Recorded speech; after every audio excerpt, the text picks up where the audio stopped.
अगले डिजीज पे चलते हैं जिसका नाम है Guillain Barre syndrome. Guillain Barre syndrome वैसे भी ये 2023 के लिए भी क्वेश्चन पेपर में रहा था, पर उधर उस सालों में पेपर में नहीं आया है, लेकिन अभी ये 25 के लिए भी ध्यान रखिए। ये टॉपिक आपके पेपर के लिए अभी भी इंपॉर्टेंट है क्योंकि इस पर कोई क्वेश्चंस आए नहीं और ये टॉपिक हमेशा न्यूज़ में रहता है। इस बार भी गुइलेन बेयर सिंड्रोम में न्यूज़ रहा है। इवन आप देखें तो 23-24 वगैरह के लिए भी जो पेपर्स हैं उनकी तैयारी करते समय भी मैंने ये चीज़ें पढ़ाई थी, ठीक है। फिर still it is a common. Peru में 2023 में एक रिपोर्ट आया था, ठीक है, 2023 में एक रिपोर्ट आया था जहाँ पे एक नेशनल इमरजेंसी लगने की बात हो रही थी और पर्पस ये था कि कुछ पेशेंट थे जो गुइलेन बेयर सिंड्रोम से ग्रसित थे। गुइलेन बेयर सिंड्रोम एक तरह का रेयर ऑटो इम्यून डिसऑर्डर है। शरीर की इम्यूनिटी इसमें नष्ट की जाती है। बॉडी का इम्यून सिस्टम गलती से अपनी बॉडी के पेरिफेरल नर्वस सिस्टम को प्रभावित करता है। आप बात करते हैं पेरिफेरल नर्वस सिस्टम क्या होता है। अगर आप बेसिक कंसेप्ट पर ध्यान दो तो नर्वस सिस्टम 3 तरह के होते हैं जो मानव के शरीर में होते हैं। ह्यूमन में एक होता है CNS, दूसरा है PNS और तीसरा है ANS। फिलहाल हम यहाँ पर टारगेट करने वाले हैं PNS के बारे में। CNS जिसको हम कहते हैं सेंट्रल नर्वस सिस्टम, जिसमें ब्रेन और स्पाइनल कार्ड आता है, फिर मैं कह रहा हूँ बायोलॉजी की जो क्लासेस होंगी वो यूट्यूब पे जरूर पढ़ना और सुनना, उसमें आपको ये सारी चीज़ें और डिटेल में पढ़ाऊंगा।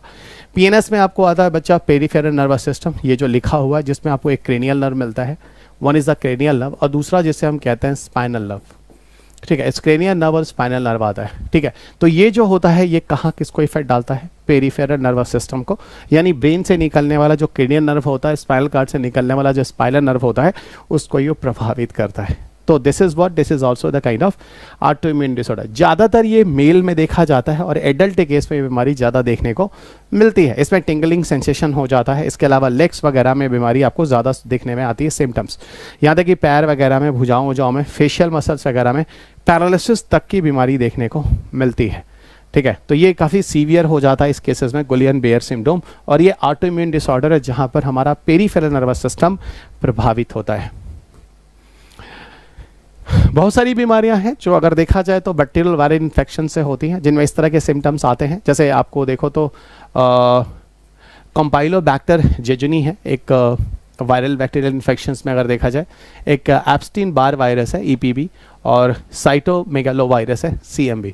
तो देयर आर सर्टेन, ये ऊपर बैक्टीरिया हो गया, नीचे 2 वायरसेस हो गए जिस तरह की बीमारियां कॉज करते हैं। और खासतौर से देखा जाए ट्रीटमेंट, अगर देखा जाए इसकी ट्रीटमेंट कैसे की जा सकती है, तो बोला जाता है भाई इंट्रावेनस इम्यूनोग्लोबुलिन थेरेपी दी जाए, है ना। इम्यूनोग्लोबुलिन एक तरह का प्रोटीन होता है जो शरीर के अंदर इम्यूनिटी बनाने की कोशिश करता है। Fine, IVIG contains intravenous immunoglobulin therapy होती क्या है, ये हेल्दी एंटीबॉडी को लेकर डिराइव करके, है ना, बॉडी के ब्लड के साथ दिया जाता है। यानी ऐसे कह लो कि किसी हेल्दी इम्यूनोग्लोबिन वाले बंदे के ब्लड को लेकर आपके ब्लड को चढ़ाया जाता है, और बॉडी के अंदर जो इम्यून सिस्टम, जो ऑटोइम्यून डिसऑर्डर होता है, उसको शरीर के अंदर हेल्दी एंटीबॉडी की मदद से सही करने की कोशिश की जाती है, ठीक है। तो healthy antibodies derive from the donated blood to module the immune system attack on the nerves. तो जो हमारा ऑटो इम्यून डिसऑर्डर होकर न्यूरॉन्स को डैमेज किया जा रहा है, पेरिफेरल नर्वस सिस्टम को, ओके, उन्हें सही करने की कोशिश की जाती है।